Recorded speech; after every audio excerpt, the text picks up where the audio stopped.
Save the Semantics, episode 329. It is July 14th, 2025. My name is Myro. This is the podcast where I ramble on for a bit about some shit.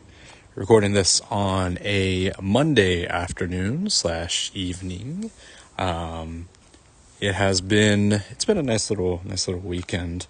Some good hoops, honestly, not too bad. You're not really expecting too much from Summer League, but there's been some nice moments here and there outside of the Warriors. I didn't really watch apparently they actually played well in their last game, but I just did not really, I don't know. I was feeling, as you could have probably figured out from my last recording, I was feeling a little discouraged, you know what I mean? Again, it's a little too, there's really, especially the state of affairs that the Warriors have right now, it's like you're not really expecting much from Summer League, you know what I mean? But regardless, I was still feeling a little discouraged. Like I think I was kind of projecting forward from this point on, kind of what it was going to look like, right? Just looking past and going into kind of like a post-Steph era, like what that's going to look like. And I think it's easy to feel discouraged and a little dreary about what that's going to look like. Like there's going to be a drop off, right? Like that's just kind of inevitable. But I do think that it is a little too, maybe I'm jumping a little too far into the future because we have what we have right now, you know what I mean? I think it's best to just, I think I've done a decent job of being here in the current, right? Because I think that's what's most important, and I think that should remain important in really any case.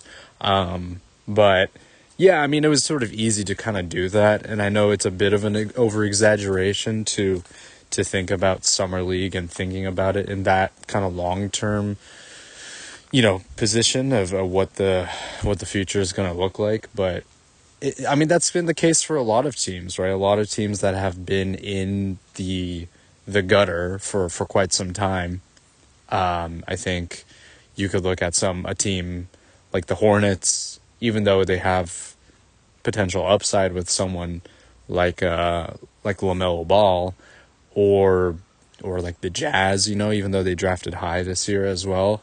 I think there is, it's hard. It's hard to watch teams tank, even though I personally have found some enjoyment in watching younger teams develop and younger players develop on, not as competitive teams over the course of the past couple of seasons. It's still hard to watch, man, because there's going to be a lot of losses that come from that. And I think I'm just kind of like bracing myself for what that's going to look like in a few years or so.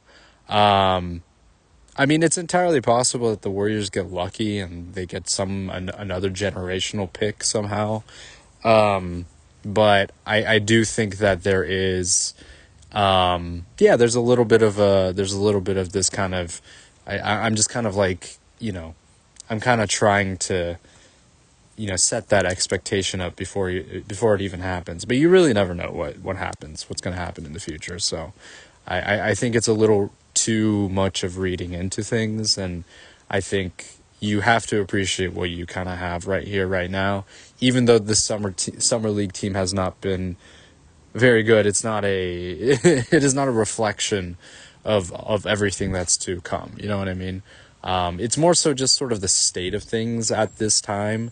The fact that the Warriors still have not made any significant moves over the course of this offseason has been a little debilitating. I do think that they can make things work with their current roster. Another year for Quentin Post, and additional year for someone like Pajemski and other, some of the other pieces. I think the Kuminga thing is just that being up in the air kind of is just like that's kind of a bit of a downer. The fact that there just has not been anything that the team has been able to garner.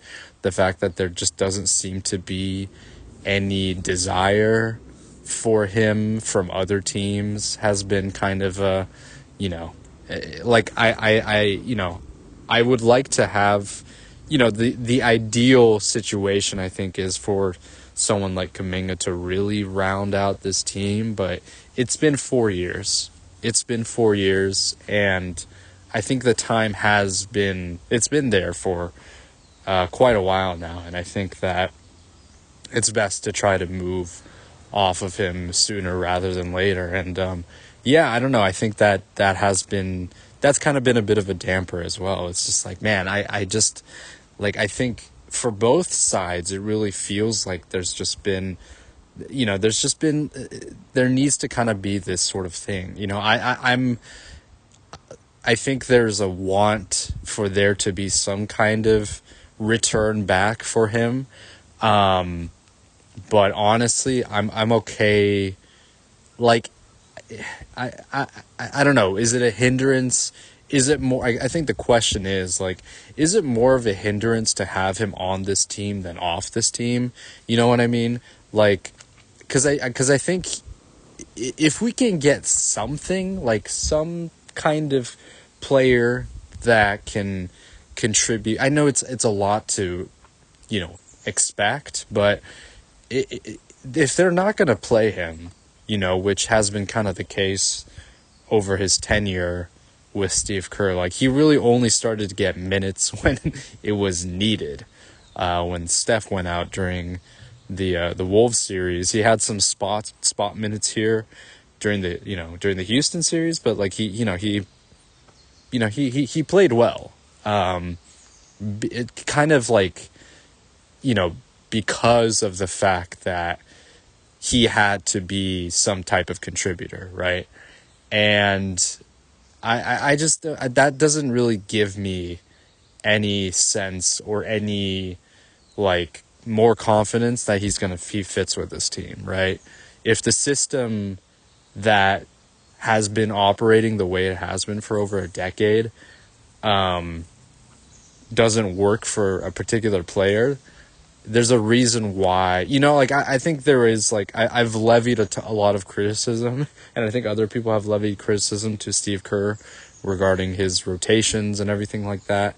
But I do think, especially in the case of someone like Kuminga, I think with Moody it's a little bit more egregious because I think there was such a need for him as like a wing player.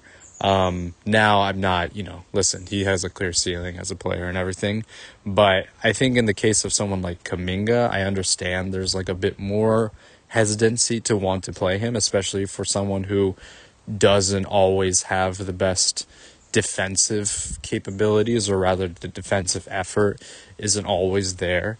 So I can just kind of, in retrospective, I understand that, I think it's also just like a vibes thing too. You know what I mean? I think that I just don't, the fit hasn't been there. It hasn't worked out.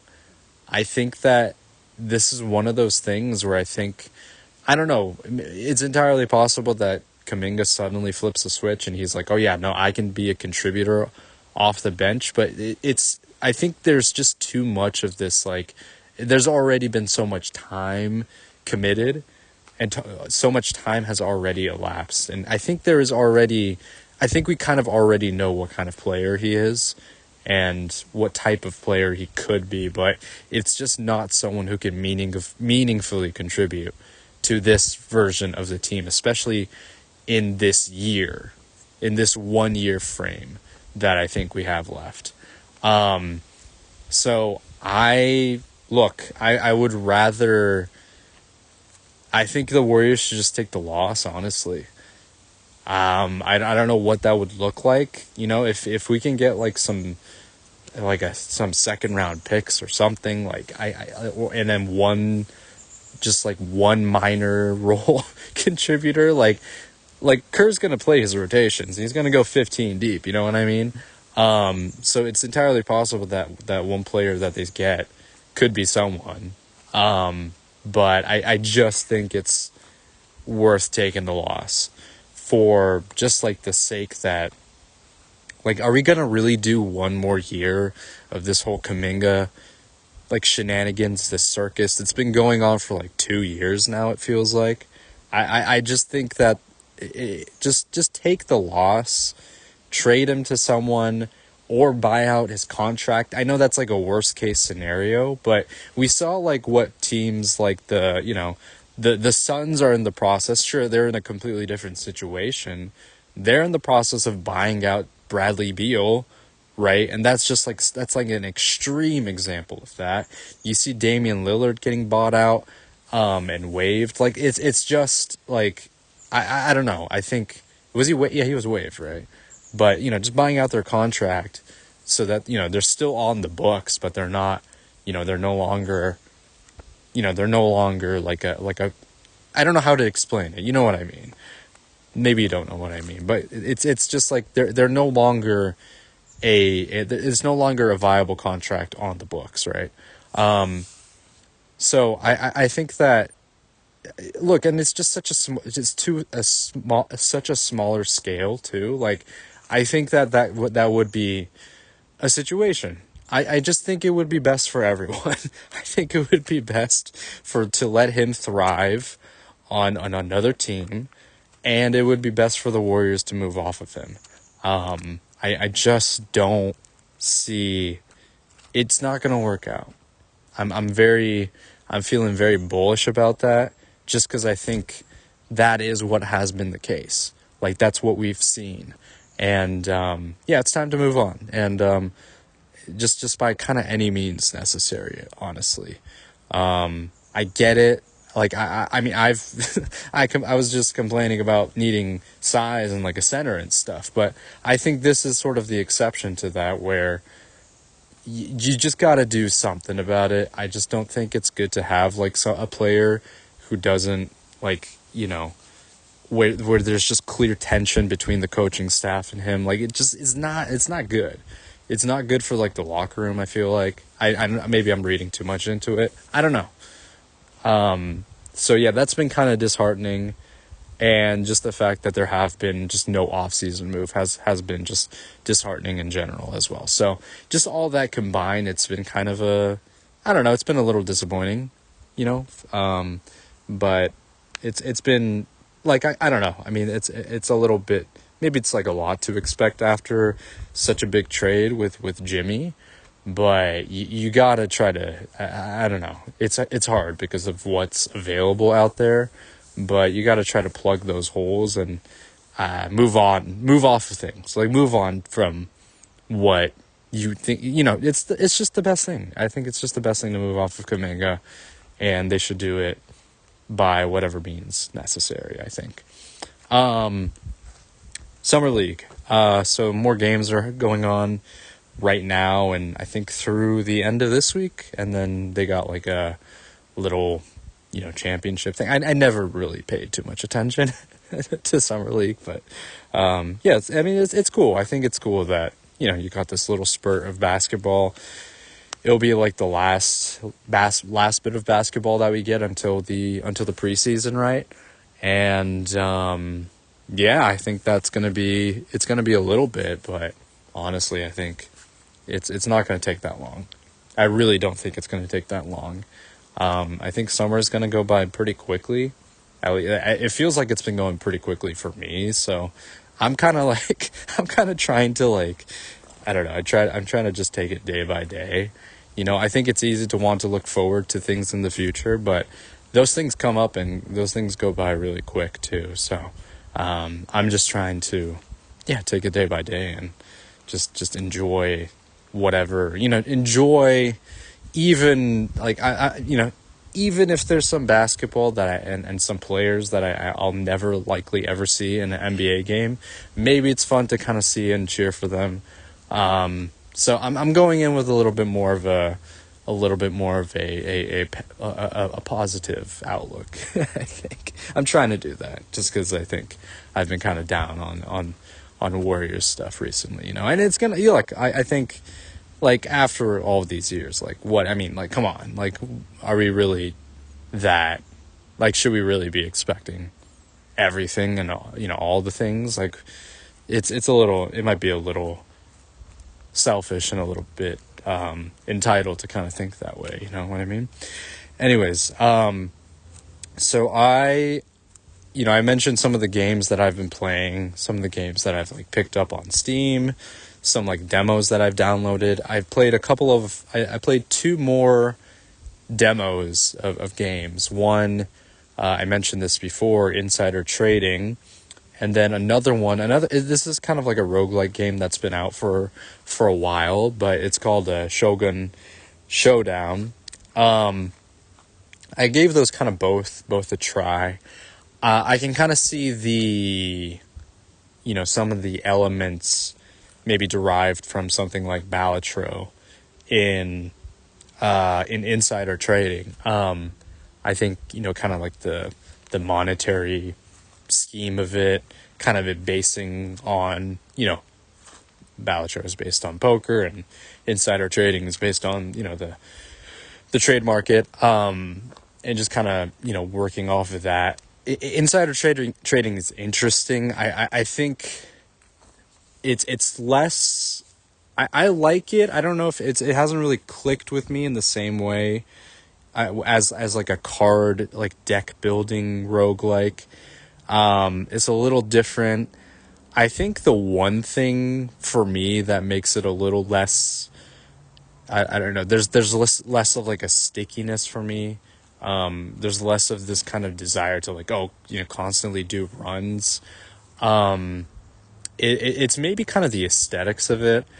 I think with Balatro, there's so much like colorful aspects of it. Like there's like a clear differentiation between the jokers, like the buffs that you get, like the planetary cards. Like there's so much kind of that, there's so much like artwork and like artistic kind of, like these aesthetics that are kind of like attached to that game. Whereas with like insider trading, it's a little bit more low key.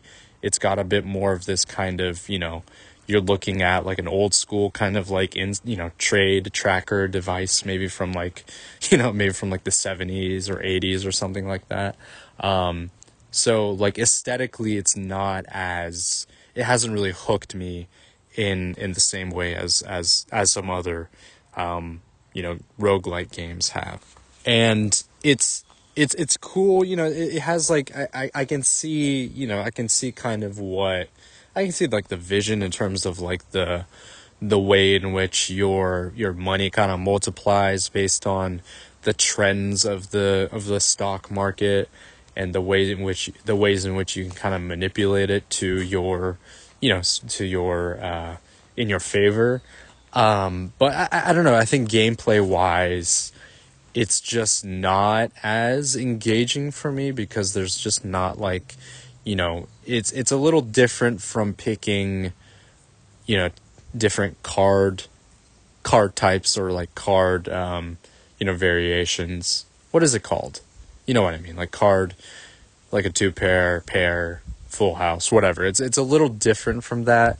There's like ways in which if you can stack a bunch of different types of different types of kind of buffs and attributes, you can like chain them together to get your stock value up higher. But I don't know, I think there's just not as much of this click kind of like, ooh, I want to do like another run and another run. Like it's just not quite to the same degree. I'm not exactly sure.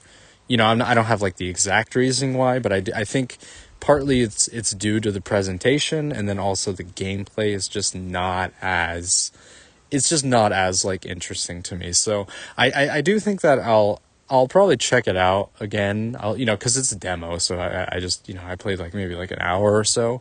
So if I give it another shot, I might get, more sucked into it. But yeah, it is interesting, but it hasn't like hooked me in the same way as other kind of roguelikes.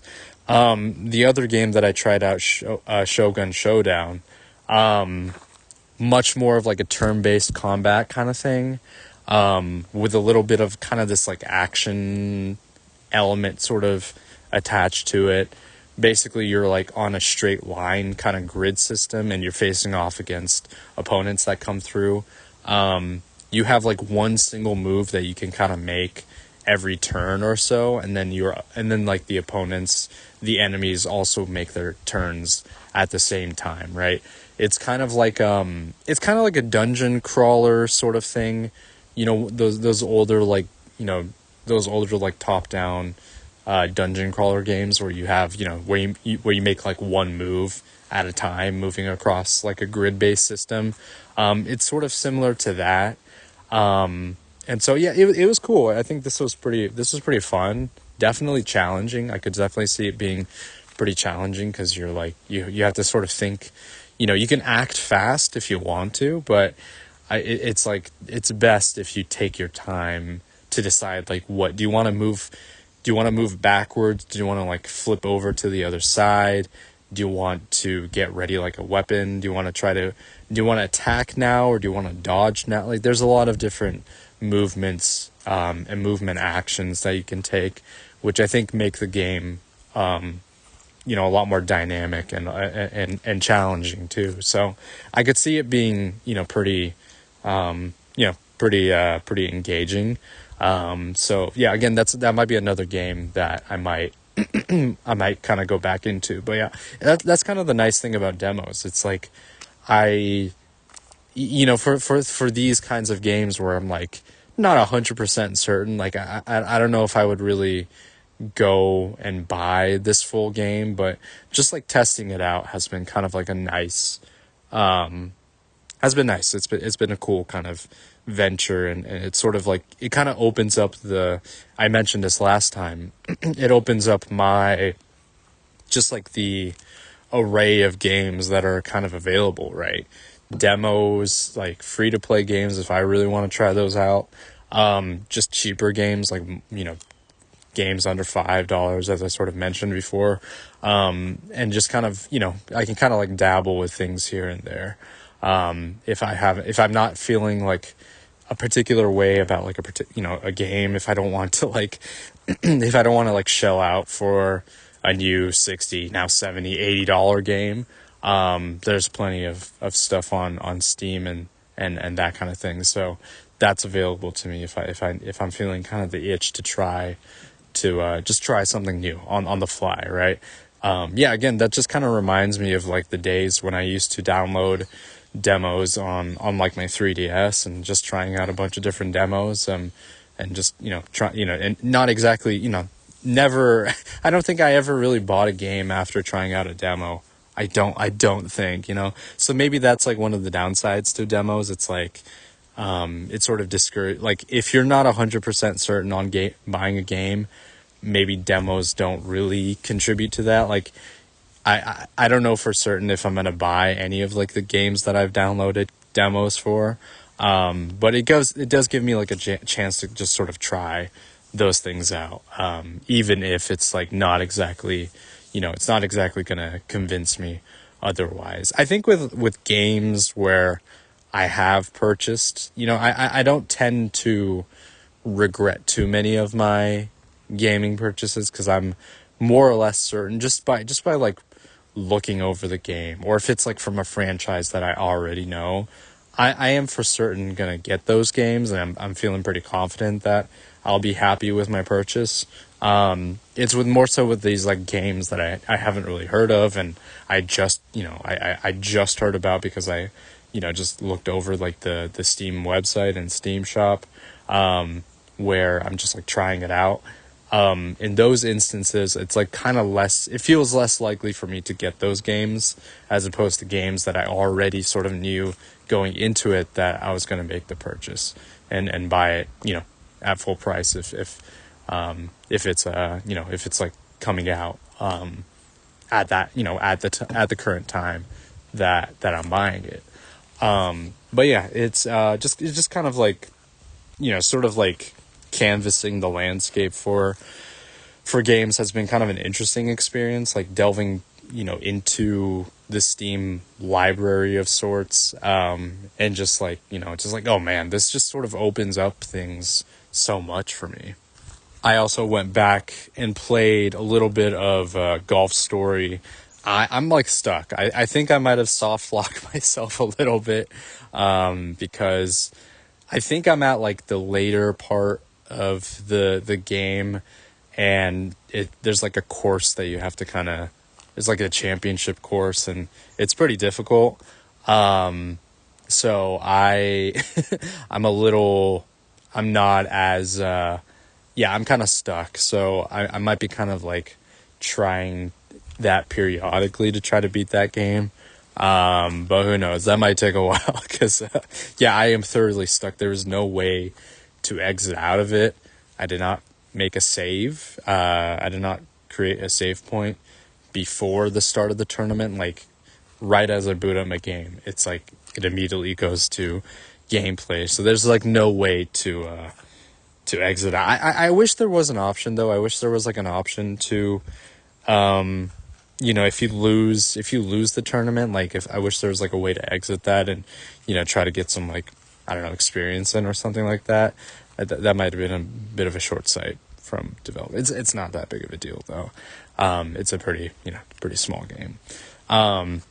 Other games, Xenoblade X. I finally beat I'll just to like clarify, I beat the main story kind of portion of the game, and what I mean by that is I beat the content up to what the original ending of the game was, which I know what I had already kind of seen bits and pieces of the original story, so I knew kind of what to expect, right?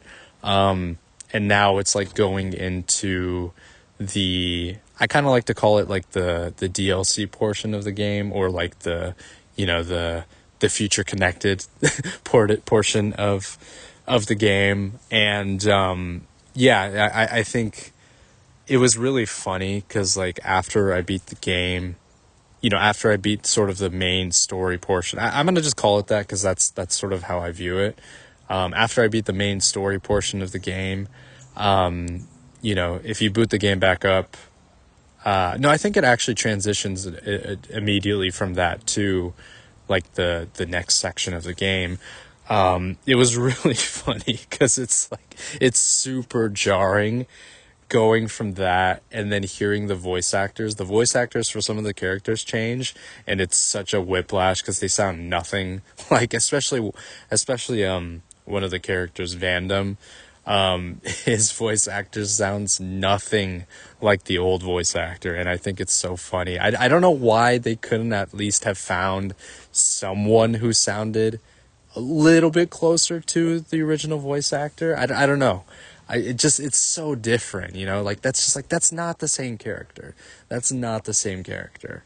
And then you could hear some differences with the main characters with Alma and Lynn.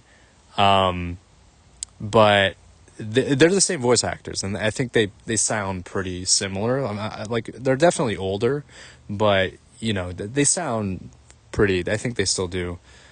They do a pretty good job there. It's just like when they transition from like the other characters, I'm like, that's not what that guy sounded like. That's not the same guy. But anyways, there's a lot to do. Just a lot remaining in this game, right? There's a lot to kind of do to like kind of reach sort of like 100% threshold. There's still like higher level enemies to defeat, and just continuing to that I can still reach to like a level 99. So yeah, there's a lot to still do in this game, and obviously the additional story content as well, which I'll kind of like slowly make my way through that. I'm interested in seeing kind of where the story goes. I actually think, just giving my thoughts on what the original ending of the game, it is pretty wild that it ended on such a cliffhanger.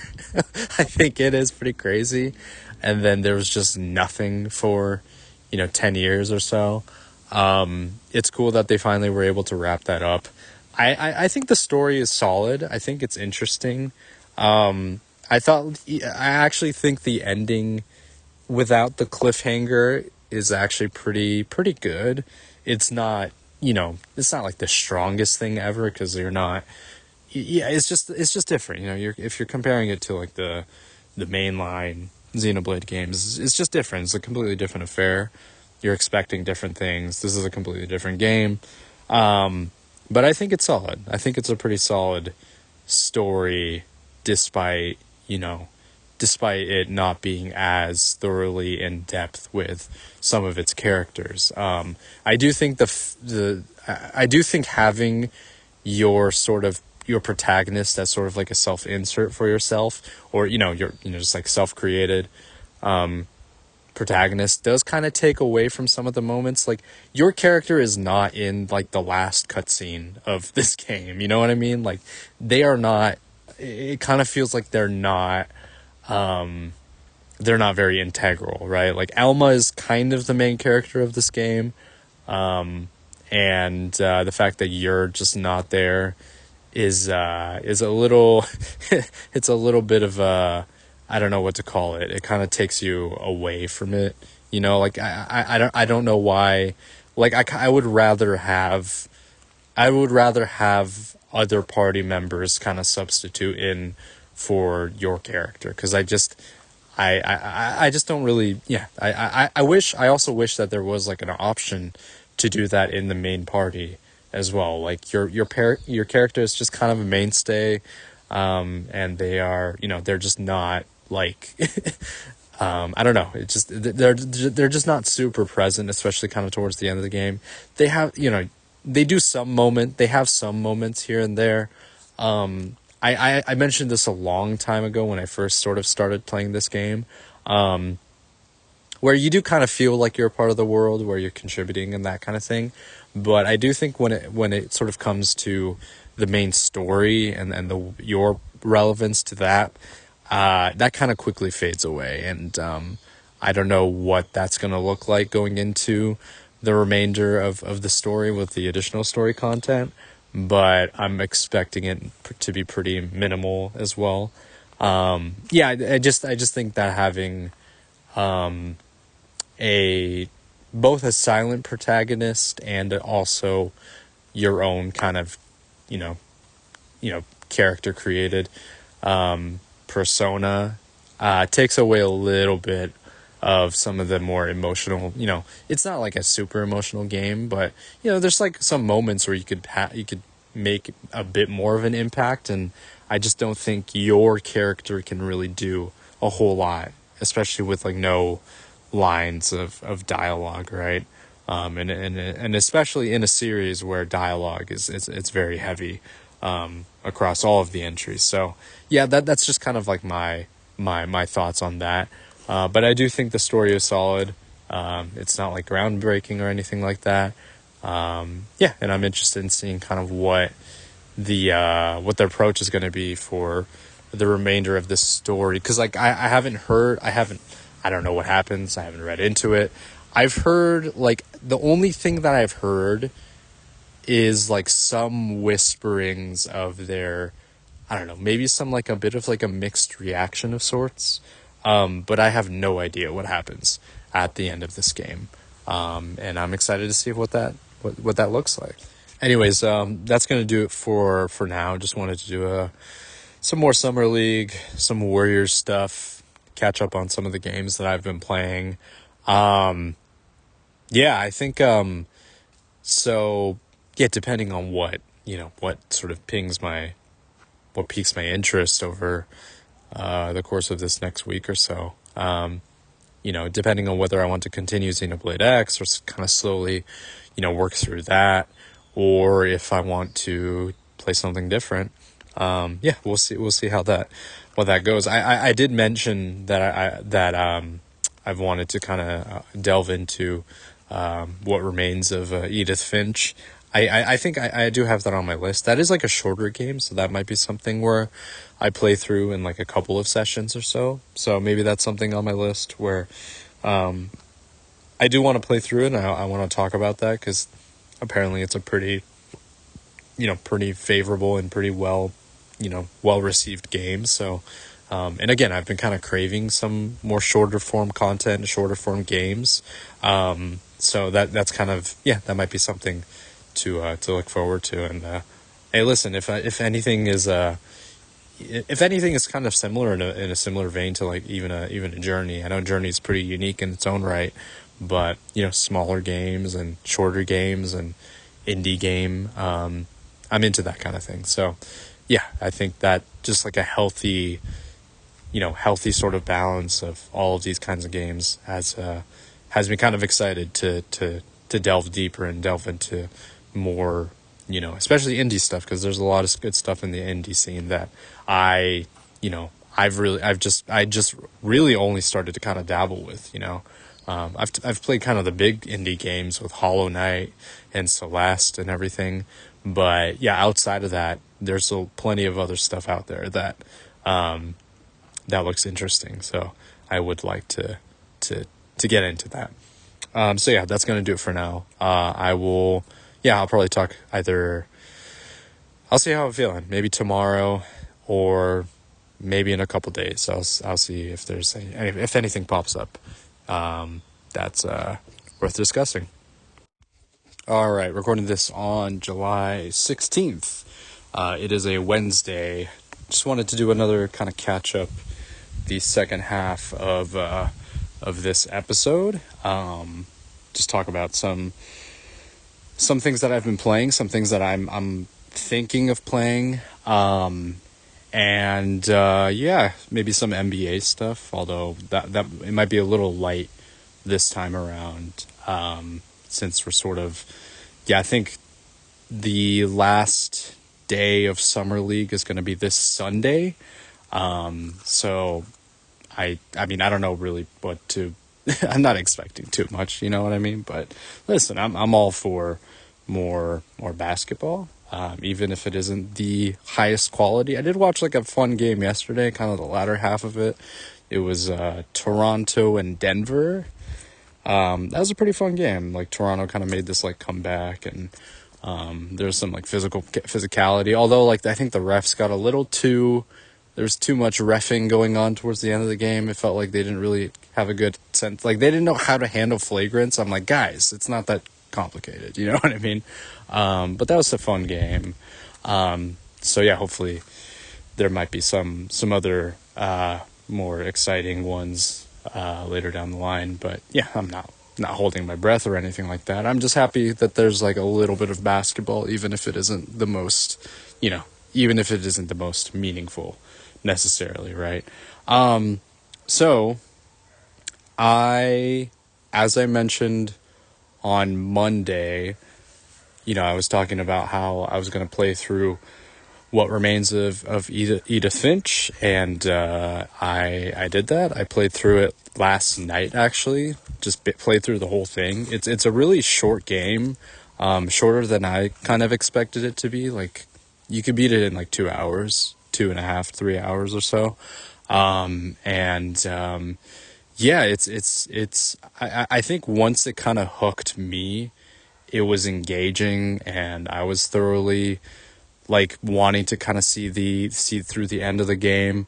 You can kind of compare it to just like a really good book, honestly, like the way the story is sort of written, the way in which the kind of the mystery unfolds. You're just like, you're really wanting to kind of find out what happens in this story. And it kind of keeps you really engaged, and I think it does a really good job with that. It's a really it feels like a page turner type of game, which I'm kind of a fan of, and I am interested in trying out more of this kind of game. I think it's like the perfect length for that as well.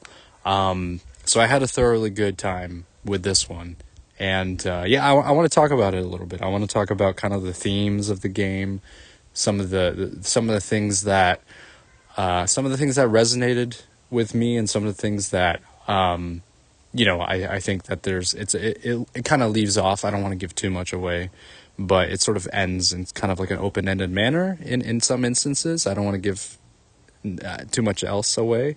It kind of leaves, there's a mystery and stuff, and maybe some people are able to glean more from it, but I think it kind of gives, gives players some things to think about, and, playing through this game also kind of has given me the chance to think about some other games of this nature that are a little bit more, unorthodox in terms of the play style, where, the gameplay necessarily isn't the most important aspect of it. Like, you yourself are engaging with the story because you are the player character and you're playing as, an important integral part of the story, right? But also, there's kind of the cinematic sense of kind of this story that's unfolding, kind of like I mentioned, it's kind of like reading a novel, and the way in which, the dialogue is written, the way in which, the ideas and things of that nature are kind of communicated, feels very much like you're reading a book, and you're kind of like, and trying to interpret what these concepts and what these kinds of, what the symbolism kind of means, you know what I mean? What, when a character is describing or experiencing something, like, what are they actually experiencing? Like, what is it? Is there more of a psychological aspect to it? Are they dealing with some things that are not well, like, established? Like, you're kind of like gleaming little things here and there, as you play through kind of each story. And, I think it's very compelling. And, I just thought it was super, super interesting. So this game and this story kind of deals with this, like, family curse, that is sort of put upon, just this continuing lineage of this family, the family name going under the name of Finch, right? And this kind of curse that sort of, I guess occurred, initially when the first settler, or like the first, the first member of the family immigrated to the U.S., and that kind of curse took hold, whether it's, I think whether it's, the house, the home that the family presides in, or is it like a genetic thing? Those are kind of things that, the kind of unfolds as things go, right? But I think that it's what I kind of took away from this game is, and I think with a lot of good stories, a lot of stories involving psychological aspects and, fantastical aspects that are kind of intertwined with the real world, whether, trying to discern what is real and fake and that kind of thing. When it comes to stories that depict that kind of, that tell stories in that manner, I think my kind of takeaway is that the intention is not the fantastical element of it, like, or, my sort of main, I don't know, thematic, my sort of thematic, the themes that I, that I gain from that story are not about the fantasy, but more about, like, what the characters are dealing with and how they're going about dealing with. So, family curse, there's this kind of sense that characters have sort of, some of the characters have, like, accepted that this is their fate, you know what I mean? Like, this is their sort of destiny, is that they're ultimately cursed, and that there's kind of no escaping from that, you know what I mean?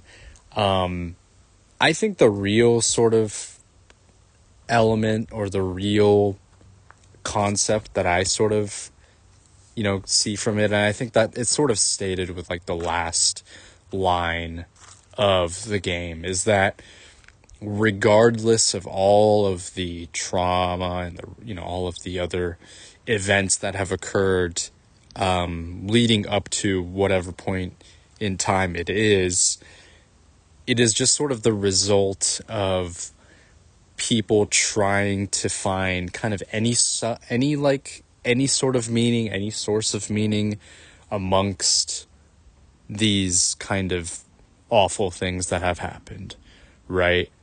And there's kind of this sense of like senseless tragedy resulting in breeding senseless sort of results, you know what I mean?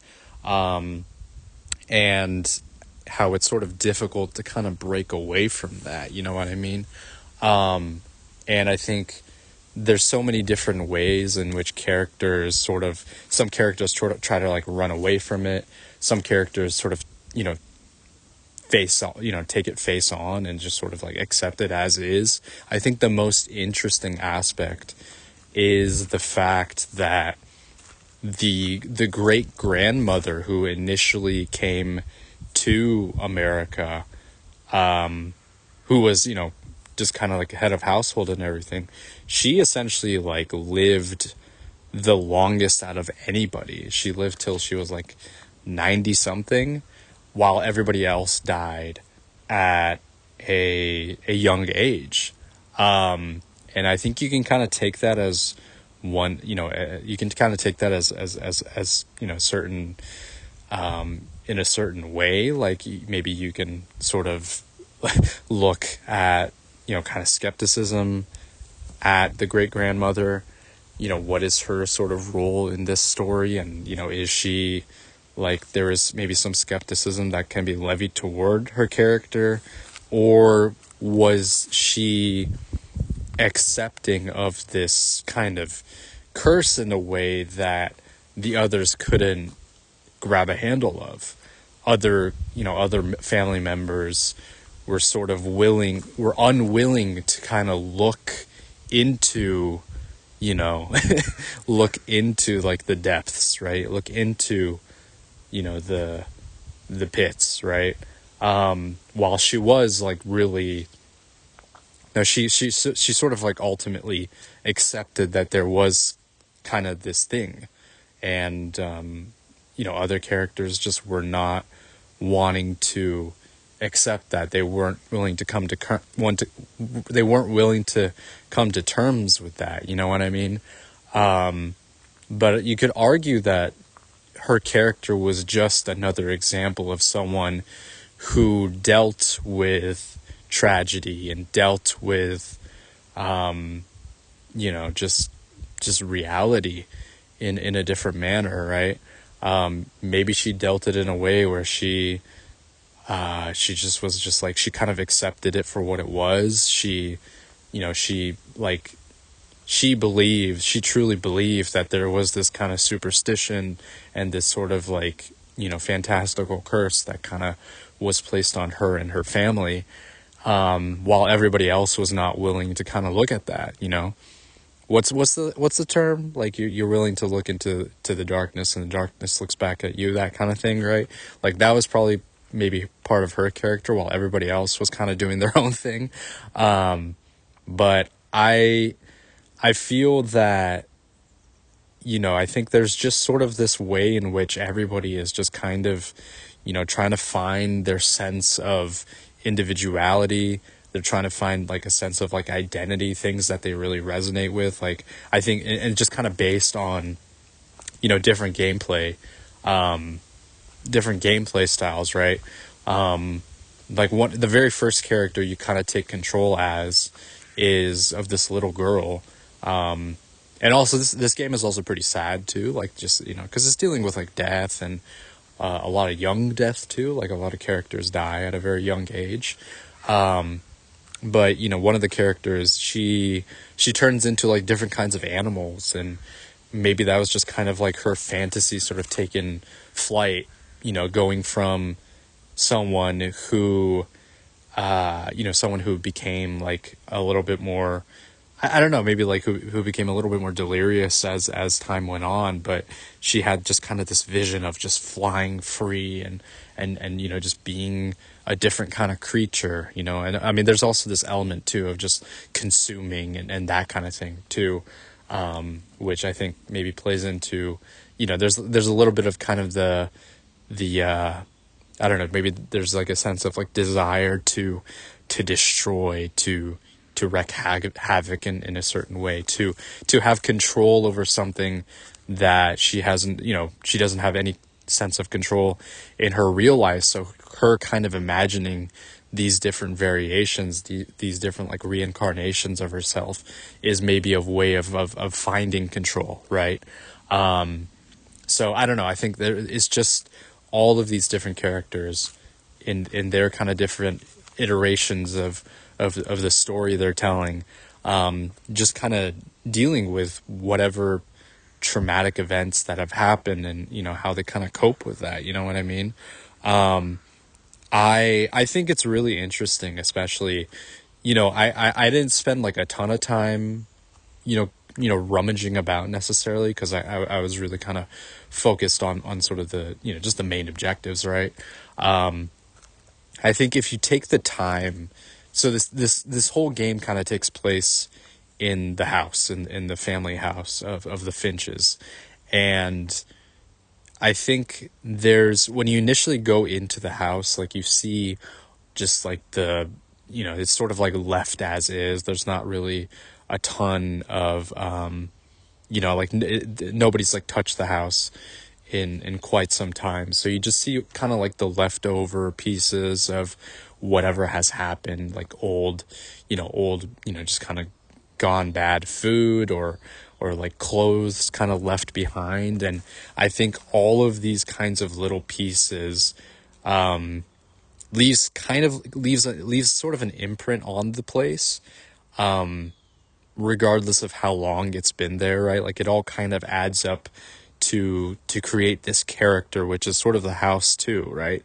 I think that when there has been so much that has happened in one space, there is going to be there's going to tend to be an accumulation of both material and memories that kind of, go into one place, right? And I think that there is some type of, I think there is like a type of spirituality kind of just attached to that in general, right? Like, you leave a part of yourself when you depart the world, and that part of you kind of, whatever material part of you still can remain in a certain place, right? And maybe that kind of comes with a certain curse or certain spirits or whatever, you know what I mean? And I think that just sort of is very interesting how, how much of that is like prevalent in this game, like how many things are pieces of someone and how they sort of make up, a person, right? Like I think like each of the characters have kind of their thing. Like, so one of the characters used to play video games. Another character was like an actress, so she has like these like magazines and posters of her around the house. Like there's like all these different aspects that just kind of build into this, just the history of this place. And I think that can be incredibly powerful, but it can also be overpowering in the same manner too. You know what I mean? I don't. I think a lot of people, not a lot of people.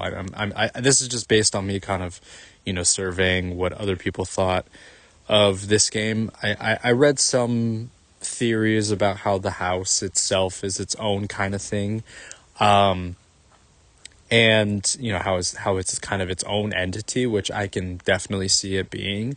I think that the power that a place can have is sort of based on the perception that it's given of the history that it's given. You know what I mean?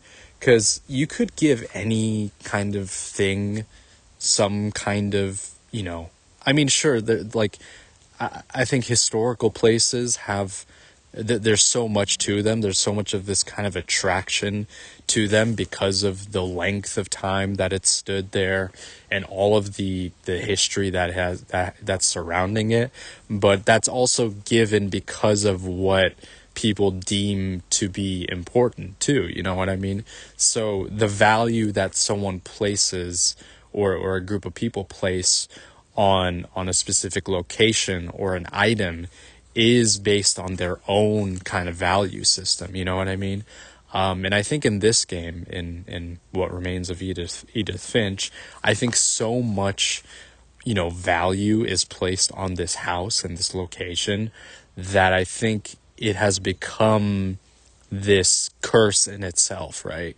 It feels kind of inescapable for so many people that, like, it's like you are born a certain way, you are born in this location, therefore you are cursed, right? You are sort of chained to this place, and you are sort of chained to a certain fate as well. And I think a lot of people, I think in the game, the characters in the game sort of view with just how much of this powerful force this house is, right? Because of the history and everything that has happened.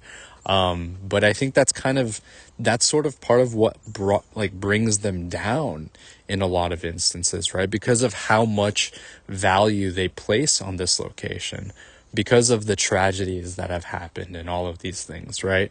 And I feel, I've felt kind of a certain way. I mean, sometimes it's like, it's probably just good to get away from a place, like, and it's just like, listen, this is just too much. There's just too much going on here. It's overwhelming. I need to just step away from this place, and I don't desire to come back here because I have too many bad memories attached to this place. But I also think that it also depends on the way in which you perceive this place as well, right? Like, for example, I had some, I won't necessarily delve into it, but I have certain memories attached to certain locations that, it's like either bad or kind of murky, kind of like near where I live. But I think it's both a combination of time passing and also sort of my, I don't know, just maturation or whatever that might be.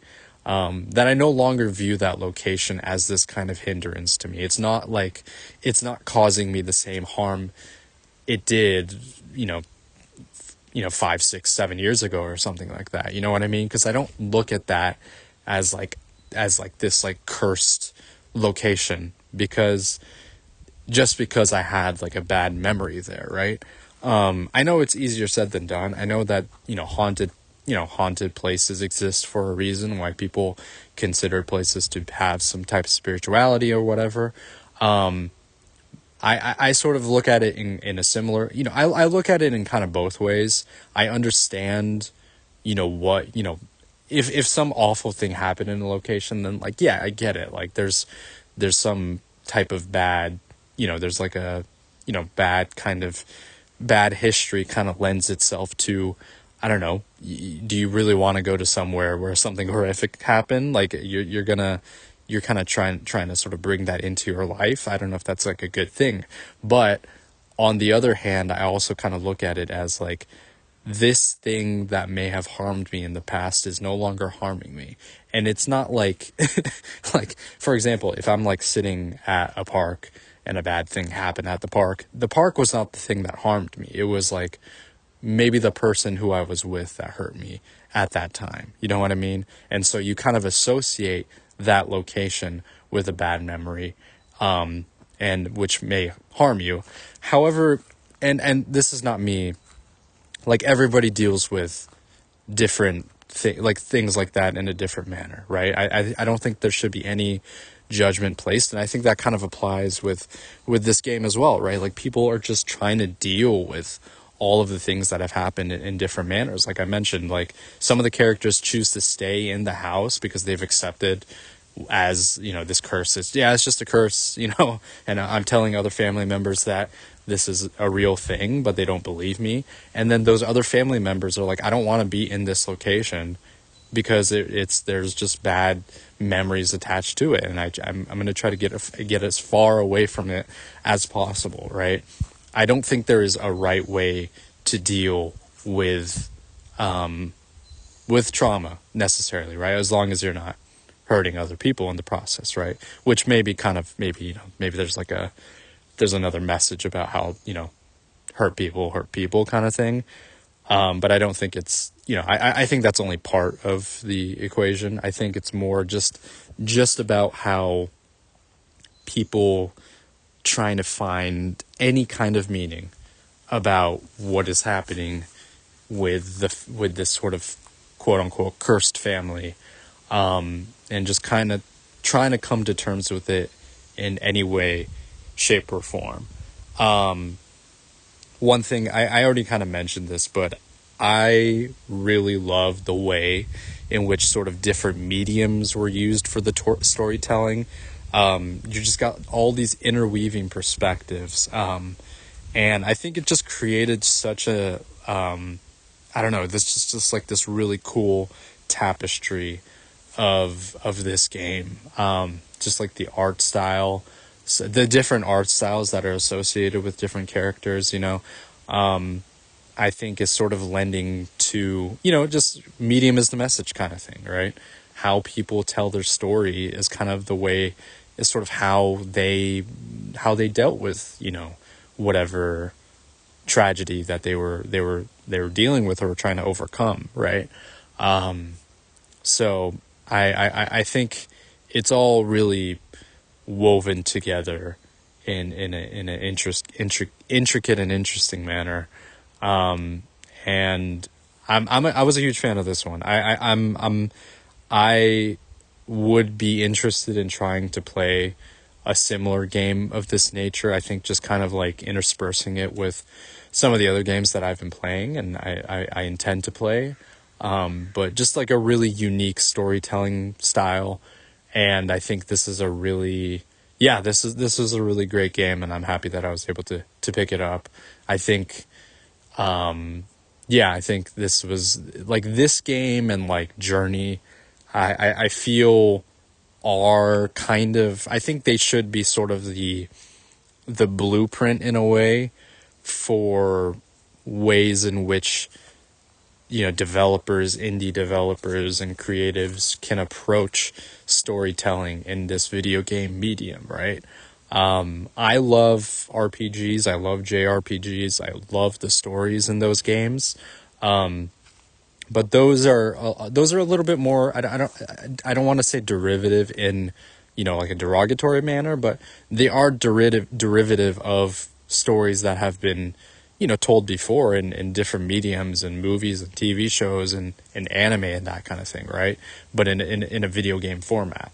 Like Xenoblade, you play the game and then you watch some like cutscenes. And I mean, I love that. I love this series, but that's just kind of the formatting of that game. And I think you can kind of compare it. It's a lot more comparable to like a TV show or a movie because of because the cutscenes you're basically watching, you're basically watching a movie in a lot of instances.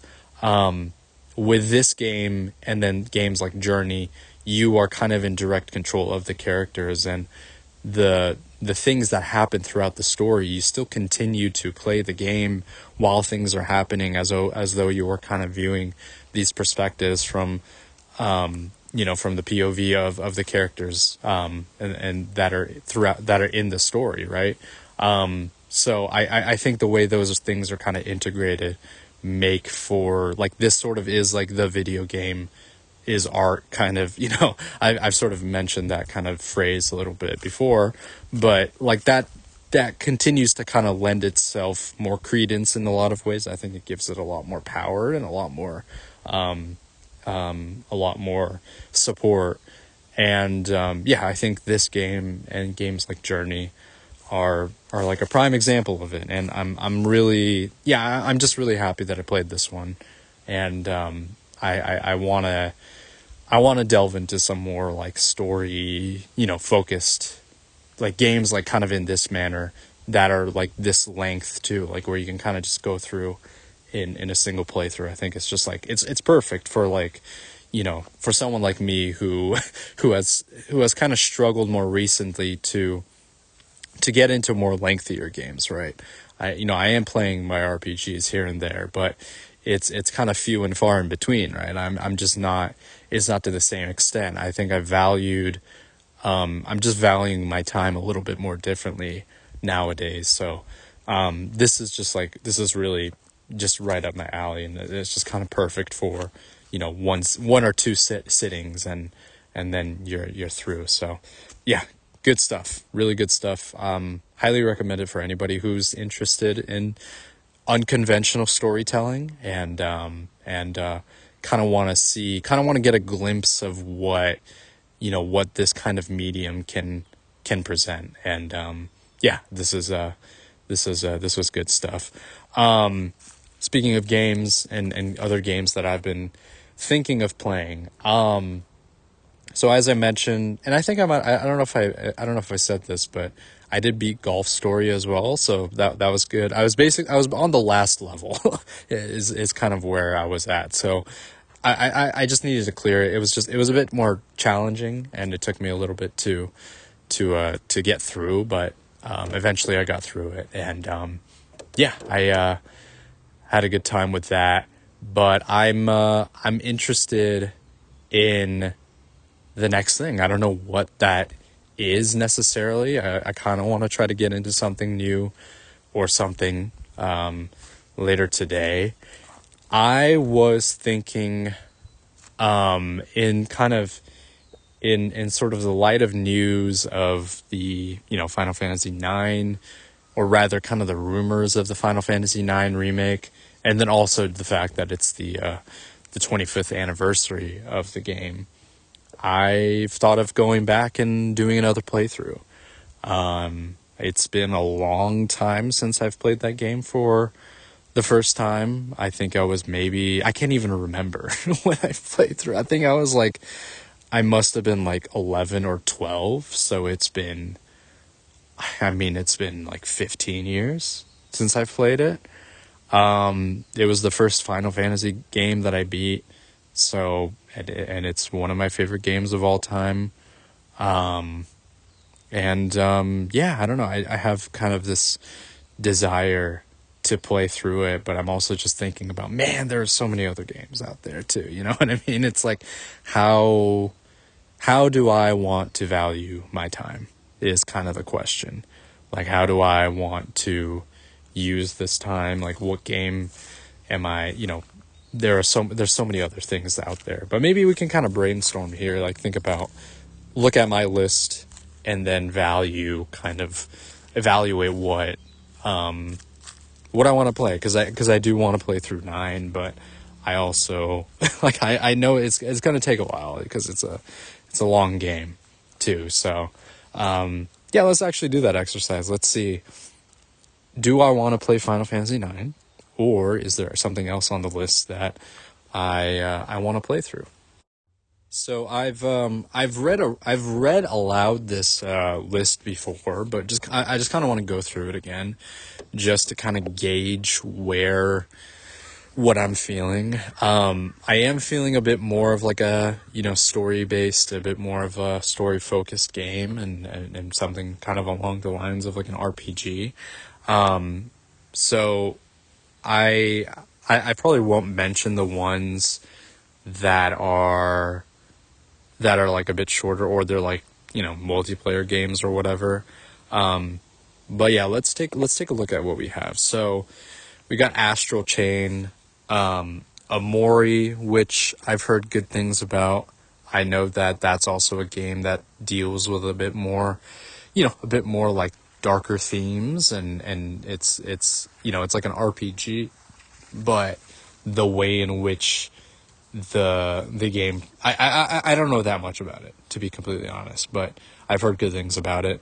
Limbo, I know it's a short kind of 2D platformer. I have some of Final Fantasies on here. I still have 12 on here. I maybe I'll go back to 12. I just there's just something about the game right now that just has not drawn me back into it. I just don't have this like strong desire to play it right now. Final Fantasy VIII, kind of a similar kind of feeling as well. I don't know if I'm really, I don't know how strongly I'm feeling for 8. And of course, I have 9 as well, which I just mentioned. I have the Suikoden 1 and 2 remasters, which just came out, not like recently, but I think it came out a little while back. Um, I I want to play them, but I also know that they're both long. They're both like 40-hour games. Um, and just kind of based on my just surface kind of view of, I've heard it's recommended that you play through both you play through the first game and then go into the second game. But I kind of just want to play the second game for the story, because I heard the first game story is like pretty standard kind of RPG fare, and I don't know if I'm super interested in that right now. I want something that I haven't really seen. So I don't know, maybe is there a way to just kind of play through the story, kind of not like fast forward through it, but, not exactly put too much time into it. I don't know. We'll see. I have Chained Echoes, which is like an indie RPG, which I've heard good things about. Near Replicant, I don't know if I'm going to be, maybe that's a game I get on my laptop and somehow play it. I don't know how that's going to work. Cause I think it's available on Steam, if I'm not mistaken. I'll take a look. The Witcher 3 is on sale right now. But that's also an incredibly long game and a massive RPG. I don't know how big I want the game to be. You know what I mean? Like, I don't know how big of a game I can kind of take at this point. But I mean, I've heard all the good things. Maybe this is just one of those things where I kind of need to ask other people what they think. I have a couple of the Metroid games on here of Metroid Dread and Metroid Prime Remastered, which I've heard great things about. I'll get to Prime eventually. I just, I don't know. I heard that's like a bit more of like a shorter game. So I think I might play this. I might play that sometime this year, but I have that on the list. Hellblade: Senua's Sacrifice, I've heard great things about. I heard this is kind of a bit of a shorter game, and like a story-based game as well. So I'm interested in this one, and maybe I'll pick that up sometime later this year or later in the future. Baldur's Gate 3, I just kind of have there as a placeholder. I do want to play that eventually. I have Live Alive, Valkyria Chronicles, which is not super high on my list, but, I've heard good things about. Star Ocean, the second story, I've heard great things about, just in terms of just the way the presentation is and everything. I heard the story is good as well, but I just don't know. Is it going to be more standard RPG fare, or is there going to be something a little bit more to it? I do have the Yakuza series here, which I will, I'll eventually get to it sometime, whether it's this year or next year, I'm not totally sure. I have a couple of the East games. Those are kind of games I'll play if I run out of things, I would say. I do have Dark Souls, which, maybe one day I'll try Dark Souls and some of the other Souls games. Give that another shot. I have Emio, which I played through the demo, or not through it, but I played through some of the demo. And I think in terms of story, I think this is definitely one where I kind of want to delve into. So honestly, maybe this is it. Maybe this is the one. If I'm feeling a little bit more, if I'm kind of feeling in the vein of like, stories and kind of like light novels and that kind of thing. So I think maybe I'll do Emio. Maybe I'll see how I'm feeling. Maybe I'll play the demo, because it's been a little while. I think I played last year sometime, like a little bit of the demo, or this was like maybe a little longer than that. But maybe we'll do that. We got this one game called El Shaddai Metatron, which is this kind of under the radar, very like underrated game. about how you're like, I forgot exactly what it was, but there's a lot of references to the Bible, a lot of references to like Jewish kind of Catholicism, or mysticism rather. So yeah, I don't know. It seemed really intriguing, but I just have that on the list. Alan Wake, I've heard good things about. I also know that it doesn't run very well on Switch. So, I haven't heard of like a performance upgrade for Switch 2, so I'll probably hold off on that. Romancing Saga 2, I've heard great things about. Professor Layton, the third game. I don't know. I mean, if I look at eBay or something, I might be able to get it, but it's going to be expensive because copies of that game are very limited.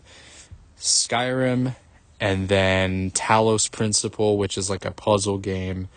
But I think when it comes to puzzle games, after playing through Outer Wilds, I realize I'm like not exactly the best. I'm not the best at puzzle games, and I'm also not, it's not like my favorite genre either. I kind of realized that. I loved aspects of Outer Wilds, but a lot of my frustration came from kind of the puzzle elements of it, which is kind of one of the main gameplay mechanics. And, I learned to really appreciate the world and the way in which this kind of, the universe of this game was set up. But, I don't know, puzzles were kind of the thing that stumped me, and I do like challenging myself with more, just more, puzzly kind of things sometimes. But, I think I also recognize that I can get very frustrated with those things, and I don't intend to go into games, expecting frustration, which is kind of one of the reasons why I've held off on giving Dark Souls another shot, because I sort of anticipate frustration. I can, I enjoy kind of difficult things in games. I can appreciate challenges, but I think that, there's just to a certain extent in which like the frustration can be too much, and if I'm just not enjoying myself, like what is like the point? You know what I mean? Like that just sort of defeats the whole point of playing something. So these are the things on my list. There's probably going to be some more stuff that I'll be adding to this as we go on. Actually, I'll probably just add I'm gonna add Donkey Kong Bonanza to this list as well, because I've heard great things about it. There's been a lot of reviews that have come out. So eventually when I do get a Switch 2, I will definitely pick it up. So yeah, that's on my list. Just added it. But yeah, what am I feeling? Am I going to play Final Fantasy IX, or am I going to play something else? I don't know. Maybe we'll do this like exercise as it goes along, and maybe I'll kind of like practice, like, maybe actually eliminating some games from this list, because it's like I'm not like super interested.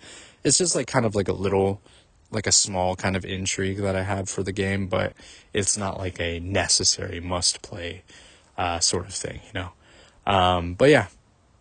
Anyways, just kind of wanted to kind of catch up on some gaming stuff as I've gotten a little bit back into it a little bit more, and talk about if I have more of these kinds of gaming experiences like I did with Edith Finch, I would like to talk about those things, because those things interest me, and I kind of want to share my thoughts. But yeah, that's going to do it for this episode.